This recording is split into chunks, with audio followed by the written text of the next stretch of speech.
Hello dear children, in this video we are going to discuss, this is the third video of No Men Are Foreign. Here we will first of all discuss about theme of the poem.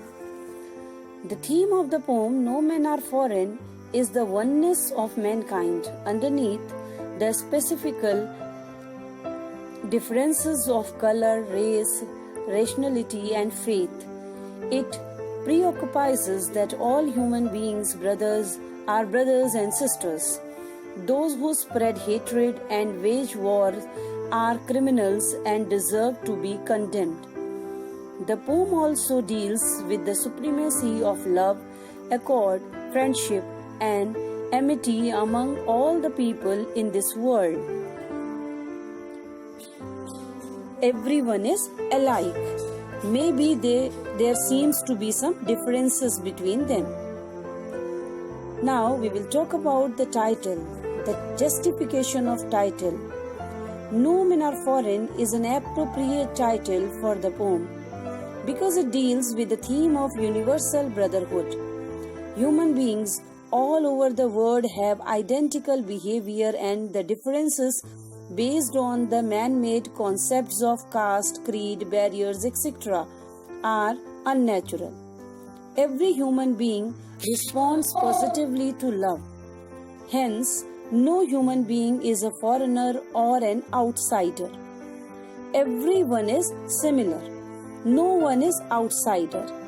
Just to highlight this theme, No Men Are Foreign is the appropriate title.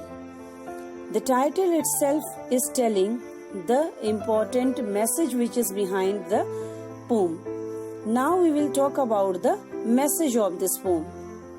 This is a peace poem and gives a strong message to stop all wars and look upon humanity as a unified entity.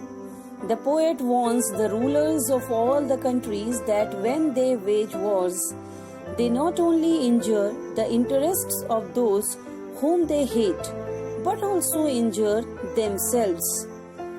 They should know that peace brings prosperity and wars bring destruction.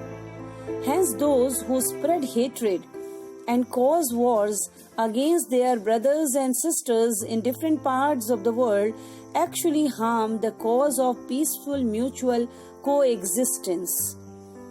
This is the important message this poem conveys, that the brothers and sisters, you are harming others, but at the same time, without knowing, when you are injuring others, you are also injured. You cannot save yourselves. If you are spreading love, then only you will feel the love. Hatred, giving hatred is equal to receiving hatred. Those who harm others, they harm themselves. This is the major message this poem conveys. Now we will talk about the poetic devices used in the poem. First of all, alliteration is used. And what is alliteration? Alliteration is the close repetition of consonant sounds at the beginning of successive words. Initial alliteration and within word internal alliteration. When the words are similar outside first word, this is called initial alliteration.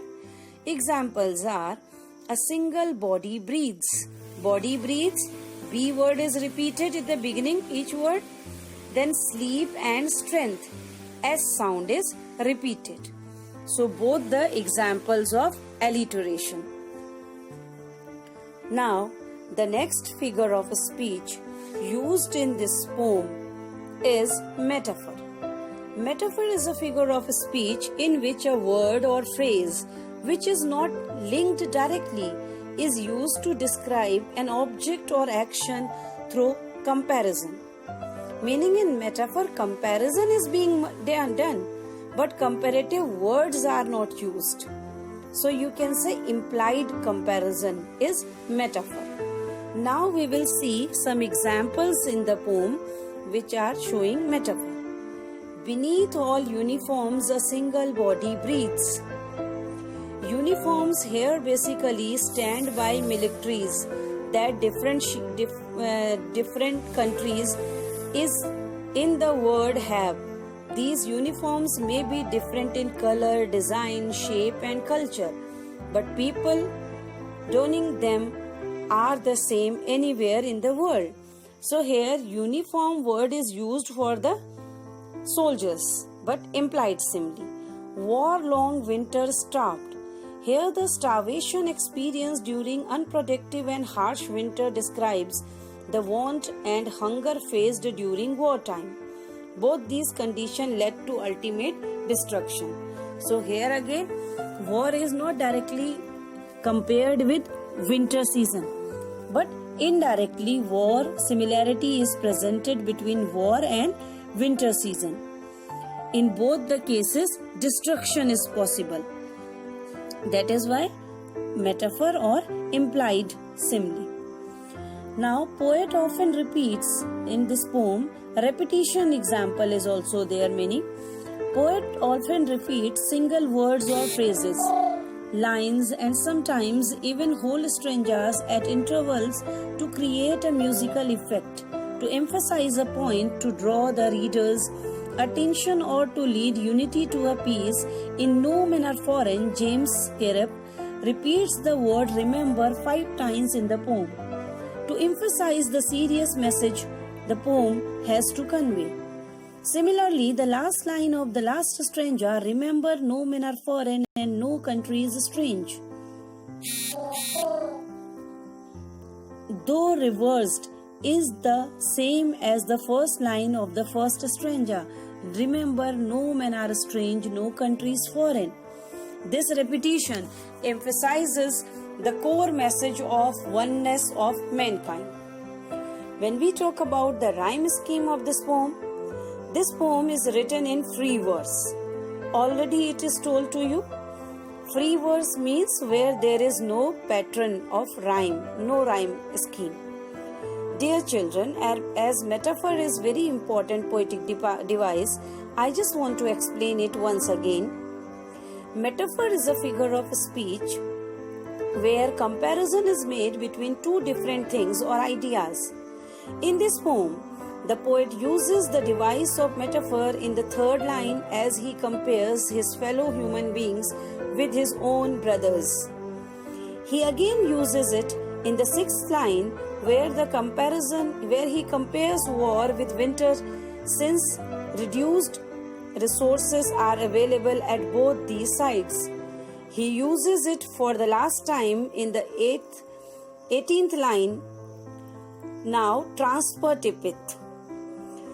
The rhetorical device is used when emotion is attributed to a non-living thing after being displaced from a person, most often the poet himself or herself. In this poem, the poet uses the device of the transpurtipith in the sixth line when he writes the phrase peaceful harvests. It is not the harvests themselves that are peaceful, but peaceful social and political conditions that prevent a storage of crop or famine and make harvest possible. It means when the feelings from non-living things transferred into the feeling of the living one. Here the peaceful harvests are not peaceful. Where those harvests are situated,